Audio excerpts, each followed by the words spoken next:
Мәктәп укучылары басма матбугат җитештерүнең эш барышы белән танышты. Казан шәһәренең 187-нче лицей укучылары өчен Идел пресс матбугат йорты һәм Татар китап нәшриятенә экскурсия оештырылды. Укучылар газета, журналлар, каты һәм йомшак тышлы китаплар җитештерү процессы белән танышты.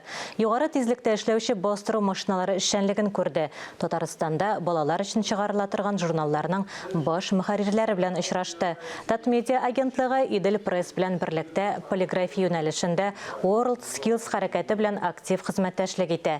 Биредә белем алган яшьләр төрле регионара, Россия һәм хәтта халыкара чемпионатларда катнашып, җиңү яуларга өлгергән.